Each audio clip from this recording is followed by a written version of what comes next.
Jefferson Parish Council, other elected officials, and public service members addressing you about Tropical Storm Barry.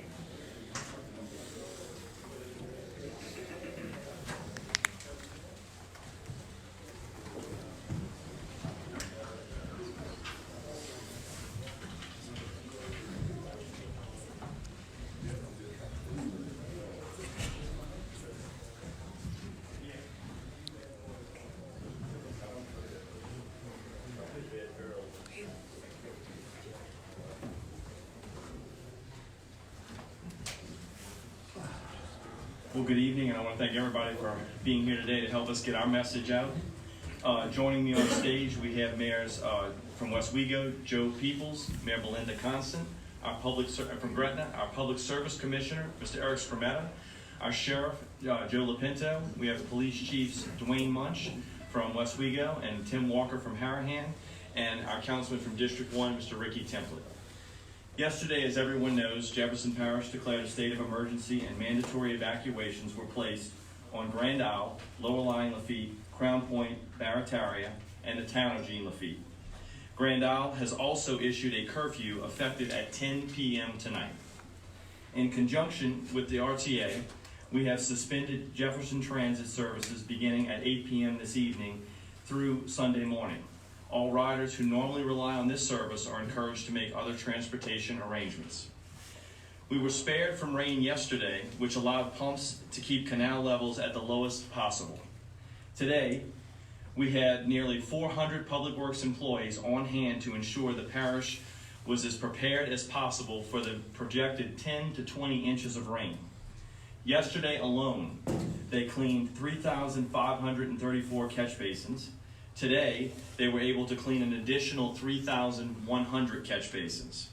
In total, our crews have cleaned more than 8,000 catch basins in preparation for this storm over the past 24 to 36 hours.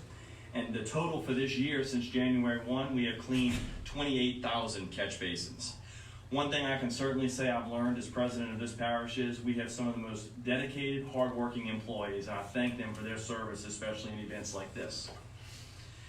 We remain at 99.3% operational with all of our pump stations, with 189 of 190 pumps in service. The Elmwood pump station, which is at the end of the Elmwood Canal in Metairie, has one pump that's down with its turbine, but there are 9 other pumps at that station that are fine. When pumping capacity at our pumps can pump enough water, we can fill the Smoothie King Center in 6 minutes and the Superdome in 41 minutes. That's from Pelican's Court all the way to the roof. We expanded the capacity at our Kenner Parish Line pump station to increase the pump capacity by 25%. That station was expanded, and of course we were able to engage that just recently. This helps Kenner's neighborhoods of University City, Grand Lake, Seton Park, Susan Park, and the areas surrounding the airport runoff. As mentioned earlier, this parish has put 3 new pump stations online this past year. The Pump to the River, the airport pump station, and the St. Peter's Ditch pump station in Clearview to help alleviate that flooding that happens on South Clearview Parkway. Just a note to update on the airport. Southwest has canceled all inbound and outbound flights. Many other airlines are canceling flights at this time. Please check your airline before going to the airport. Earlier today, the governor issued all floodgates to be closed throughout the parish. With that, I would like our levee districts to provide updates. First, Mr. Derek Bays for Southeast Levee Protection District East. Thank you, President Yenny. As President Yenny said, we received guidance today to close every floodgate, not only in East Jefferson, but also in Orleans and St. Bernard parishes. As of 7 o'clock, actually about 6:15 tonight, we completed that operation and closed all 244 floodgates in the region and all 8 of our large sector gates. We also initiated operation of the permanent pump station along the lakefront, including the 17th Street Canal. Those gates are now closed, and we are matching the flow of Pump Station 6 of Sewage and Water Board. We're very confident in the entire system's ability to withstand what Tropical Storm Barry may bring us, whether it's on the river or on the hurricane system. And now Mr. John Monzone from Cifla West. Good evening. Just like the East Authority, we received the same request to close the remaining gates. We began closing all our gates yesterday. All our land-based gates were closed yesterday by 7 p.m. As of 6 p.m. this evening, we closed all our water-based floodgates, including Bayou Signet, Harvey Sector Gate at La Palco, and the West Closure Complex. Additionally, we closed the LA 45 gate at the levee system right there in the perimeter. We're prepared, ready to go, and so that's it. We're all buttoned up. I think y'all would say this is unprecedented. This is the most amount of gates that have been closed at one time. Yeah, so not only that, this is the first time in the history of the levee district that we've had to close every single gate, including on the river, due to the river being so high. Now I'd like Councilman Templet to give an update on where he has been in Grand Isle and Lafitte. Councilman. Thank you, President Yanni. Just want to give a quick update on the areas outside of the levee protector system. Just about 30 minutes ago, I was on the phone with Mayor Commodell in Grand Isle. The island has no power as we speak. Around 2:30, 3 o'clock today, a tidal surge inundated the island, where it had a lot of major flooding, no reports of housing getting water in them. But without power, the pumps don't work, and so the 15 temporary pumps at the parish and the administration, Mr. Yanni, we had sit down, are all fully operable right now and pumping the island down for the future of the rest of this storm. In Lafitte, I just left Mayor Timmy Kerner. He's down there flood fighting the area in Lafitte, Crown Point, and Barataria.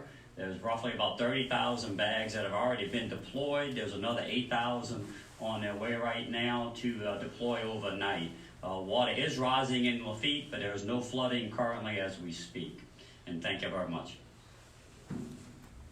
And now to give us an update on Entergy, we as of about an hour or so ago, we had over 3,000 residents out. Probably a good portion were in Grand Isle. Is our Public Service Commissioner, Mr. Eric Skrmetta. Thank you, Mr. President. As President Yenny just stated, there's about 3,250 outages in Jefferson Parish. 2,800 of them are in Grand Isle.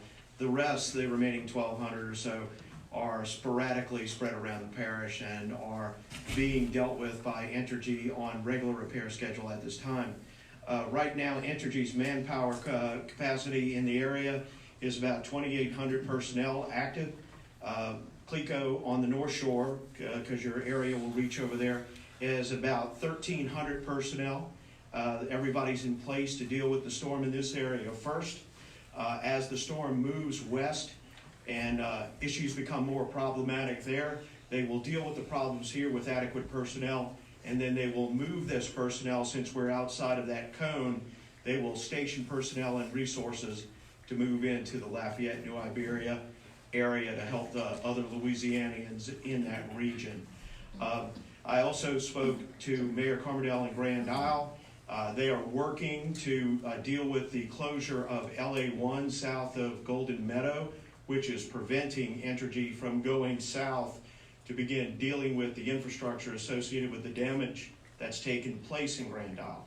Once the road is clear, I've already engaged with Entergy to prepare resources and place them to move into Grand Isle to begin the repairs to their system so they can repair the services for those 2,800 meters.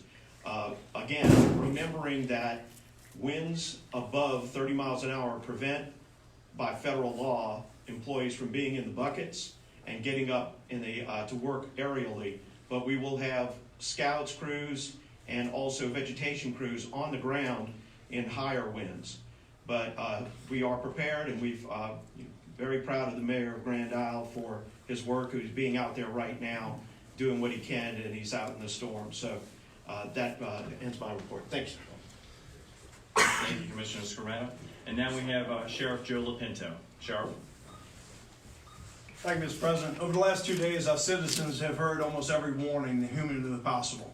I want to thank them for heeding those warnings. Traffic is actually very light right now in Jefferson Parish. Most people are off the roadways. We want to keep it that way. We'll obviously go through a storm tonight and all day tomorrow. We ask the citizens to stay off the streets. Our first responders are here to respond to emergencies. They will be out there in the storm in order to respond to those emergencies. But we also want to give them, once the weather cedes, we want them to give the opportunity for energy to get out there and restore power, for our crews to be able to get the trees out of the way. We have plenty of people here that are out there to try to help us. If you can give us the time after this storm, we'll be happy to help. We hope we're going to miss a big storm here. We hope that we have a great afternoon and next week, actually. But we know that the worst is yet to come over the next 24 to 48 hours. Stay indoors. It appears that that is happening right now. Thank you for heeding those warnings, and we'll see you soon. Thank you, Sheriff. The bulk of the storm is looking to affect our area overnight. Residents should make sure that items outside of their homes are secured. That is something we've been trying to stress. We've had a lot of people trimming limbs and doing normal housework today, so we ask them to please make sure they secure that because of the winds that we could have. Also mentioned earlier, I had two mayors that joined us today, so I'd like to give them the opportunity to give an update on their cities. Mayor Belinda Constant with Gretna. I just want to say thank you to the parish president and the administration, as well as the elected officials in Jefferson. We stand with them. Gretna is, we've done everything we can with the police department and all of our service departments, and thank you so much for standing with us. Thank you, Mayor. And now Mayor Joe Peoples from Westwego. I'd like to also thank Parish President Yenny. We're prepared, police department, fire department's all on go. We have crews, street crews to stay out all day tomorrow and keep our drains clean. And if any of our citizens need us, we're just a phone call away, but we will have crews in all parts of our city and watching the drains and keeping everything up. So thank you. We also want to ask residents, again, to maintain that debris and make sure it's not on the curb. We sent out garbage trucks to try to get on top of that today, even though there was no garbage collection. We wanted to try to stop anything from becoming a projectile. So we did try to pick up as much as we could, but if you put your can out, please bring it back to your house because we certainly don't want that blowing over, clogging up any drains or doing anything like that in your neighborhoods. Grand Isle is currently experiencing, Ricky, what did you just tell me? 65 mile an hour wind gusts. And other areas in the parish have beginning to experience 10 to 20 mile an hour gusts. Lastly, to clear up some confusion that's been out there, the buses that are currently at Zephyrs Field are not active for evacuation. The state is using that location as a staging site in the event that they need to use this for evacuations. Those buses were ordered by the state and they could be mobilized at any time to help evacuate residents should they need to be evacuated. But that's a call the state would make and disperse those buses to those areas for evacuation. I thank you for helping us get the word out to our 430,000 plus residents here in Jefferson Parish, and we'll now take any questions you may have. Yeah, as Grand Isle, you guys mentioned Grand Isle and said it had been inundated. Has it sustained any other damage, or is there any other problems down there that you've seen? Well, currently right now, I'm speaking to the mayor and to Chief Lane Landry.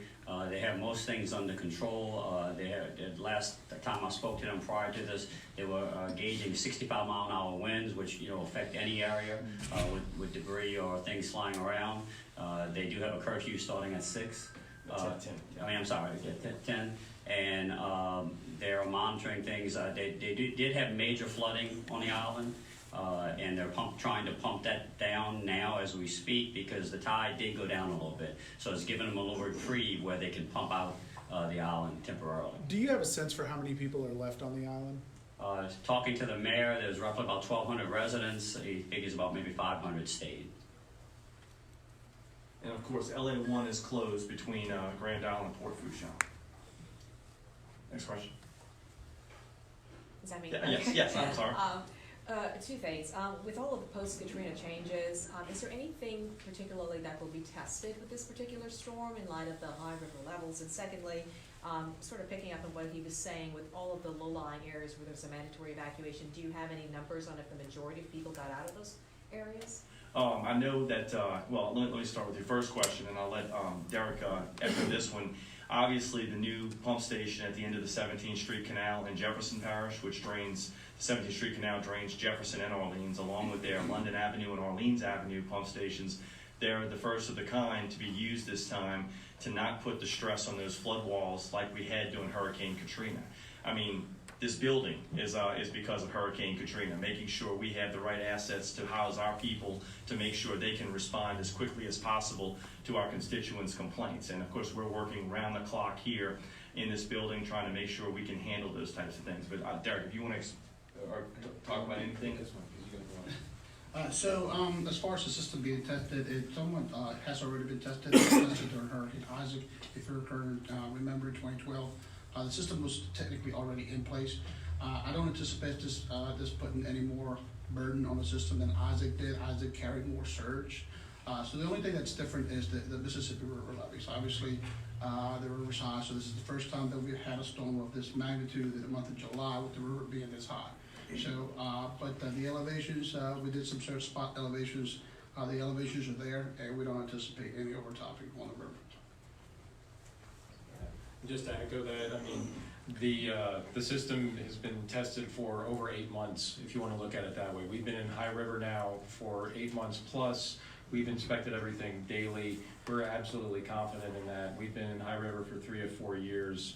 So this is not, well, But not in combination with a storm coming. not in combination with a storm surge, but just like John said, I mean, we would have gone out and taken extensive surveys in preparation for this storm. I can tell you in my sector down in St. Bernard, I've got 6 foot of freeboard before anything would overtop right now. We're looking at a surge of 3 to 4 in current projections. So we don't anticipate any overtopping. We're very confident in this. And obviously, Jefferson Parish has put more generators in at buildings and pump stations and sewer lift stations as possible. We play the generator game, moving around portables to make sure we're keeping our major storage lift stations up and running when we have high rain events, because we know we're going to experience I&I inflow and infiltration into the storage system. So we want to make sure that doesn't end up in people's homes and we can keep those sewer lift stations going. Sorry. So given the current conditions and how this storm is developing, what are the most serious concerns for the parish? Obviously, as we've said, lower lying areas, Lafitte, Grand Isle, Barataria, Crown Point, you know, what the water is going to do, how it will come over, you know, top those levees, move in behind the island of Grand Isle. That's certainly things we're concerned about. With the wind gusts, we know that we're going to lose power. And so people need to just be patient with us so that we can help energy restore that power. And that's why Public Service Commissioner Skrmeta is here and a lot to embed with us to make sure he's getting energy where they need to be to get that power restored, because we know that is burdensome. We know that we're going to experience a lot of rain. Anywhere between 10 to 20 inches of rain is certainly going to be burdensome to our system. As Mayor People experienced and the people of Bridge City experienced just the other day, almost 8 inches in the Westwego Bridge City area. As I told people, another analysis, we can fill up an Olympic swimming pool in 2 seconds, or 2007 Olympic swimming pools in about an hour. So it's certainly, you know, we have a good system, but when you get that kind of rain, that certainly causes a burden on the system, and we do everything we can. That is why we have been working to clean out as many of our 80,400 catch basins as we possibly can. Working very, very hard to do that, and that's why I commend all of our public works employees, from drainage to streets to even parkways today, and of course our line rehab division. They have been working diligently around the clock, and tomorrow, you know, when they can get out, they'll certainly get out to handle any areas that have flooded, to try to clog those drains unclog those drains while it's raining. You share a pump station with Orleans Parish. 2 days ago, a lot of water fell in the metro area, and the 17th Street Canal was, in some people's opinions, dangerously high. Does there come a time, if we get a lot of rain like that tomorrow or even into Sunday, that you call New Orleans and say, hey, can you guys get something going here? Because that's a big threat to Old Metairie. Good question. Okay, yeah, very good question. I can say this. I went to the 17th Street Canal the other day, and I haven't seen rivers in Colorado that were flowing as fast as the water moving from New Orleans and Jefferson Parish down that canal to Station 6. We have a person from our staff embedded in Station 6. And we thank Mayor Cantrell and her administration for allowing that, so we know what's going on in that station. So that makes our comfort level good to know. And she mentioned the other day that they're at 75% power capacity. That's higher than they've been in decades. So we feel very confident at this time. Derek? All right, so when we operate the 17th Street Canal pump station for us that mirrors pump station 6, when we close the gates, we pump down the canal. We've already done that. We're at negative 0.5 or so in the canal based on our actions this afternoon. Typically, we run and we match whatever Sewage and Water Board Pump Station 6 is putting out. However, their capacity is about 10,000 CFS total. Ours is over 12,000. So we can not only match them, but actually drain the canal faster, and we're prepared to do that for this event. So, the canal range in 17th is, it can't go below -1 and it can't get above +8. It will never get above +8 when we're pumping, as everything goes smoothly. I had another question, it's maybe for Mr. Scrimetto. If people do deal with power issues, how quickly could you lean on power companies? Because that's the biggest inconvenience for a lot of people for storms like this. If they do lose power, if they have to sit for a day or 48 hours or 72 hours, how quickly can you lean on people to get that power back up and going? Well, in emergency situations like this, we tend to take a standoff approach because we know that they're working as hard as they can. We have them bring in extra personnel to ensure that they're doing this. The other thing we've done is, since Katrina and since Isaac, is they used to work in teams of 3, moving their scouts, their vegetation personnel, and their bucket personnel all in teams. And we broke that apart. So where they can have the scouts and the vegetation guys go out when the winds are higher and begin working, and then get the bucket guys to go where they need to be. So we've made the system more efficient. We've also installed in our best practices docket the use of drone technology, so they can go and skim the various distribution lines and transmission lines to find out where the problems are now and shorten the man hours. But when it really comes down to it, we engage on a personal level with the utilities, whether it be Entergy or CLECO or the co-ops, and engage with them where there are critical infrastructure problems first, and then we work with them on residential after that. So we always want to make sure that hospitals and other stuff, critical infrastructure, meaning circuits that provide fuel issues for folks and grocery stores that are served first. But we are confident that in this particular situation, that the allocation of manpower and resources are going to take care of themselves. But I think it's fair to say that all 5 commissioners lean on their utilities all the time. So that's the important thing the public can take away from this is we're focused on it, and we're going to make sure that they pay attention to it. Thank you. In talking to Philip May, the CEO of Entergy, nobody leans on him more than Eric Scrimetto, I hear that. But also, we've had somebody embedded in Station 6 since the August flood of 2017. So, we've been constantly monitoring that station because of the amount of water it does drain from Jefferson Parish. Okay, well, I can certainly say Jefferson Parish is prepared. We're ready, and we'll do everything in our power to recover from this event as quickly as possible, no matter what happens. Commissioner? I'd like to add one thing what you said about the 17th Street Canal issue. And Mr. President, I can't remember the date, but when there are issues associated with the Orleans Parish power system with its differential cycle problem of providing adequate resources, Jefferson Parish came to the Public Service Commission and said we needed to put in a redundancy line from the Jefferson Parish side, which is Entergy, Louisiana. And in 2 days, we had a redundancy line to the 17th Street Canal power as an additional power backup, which is helping to provide an additional layer of power and resource to the 17th Street Canal power station. That's going to help provide more reliant power services to that to make it just that much more reliable as we go forward into this storm. And again, I'd like to thank Chief Steve Caraway, who is my Chief Administrative Assistant over all of these events. He's doing an outstanding job making sure our team operates the way we need to. And I want to thank all of our fire chiefs who are here with us today, all of our 13 volunteer companies throughout the parish. They are certainly boots on the ground and inform us of what they see when their teams are out in the streets, so we can have eyes on the ground everywhere throughout the West Bank of Jefferson Parish and in the 3rd District, and of course Chief Tibbetts and the East Bank Consolidated Fire Department. Thank you very much. Thanks, everyone. That concludes our press conference for today. We don't anticipate having any other news briefings this evening. We'll monitor the weather and make a decision about additional press conferences tomorrow. If you would like any direct interviews, please let me know. We'll arrange that.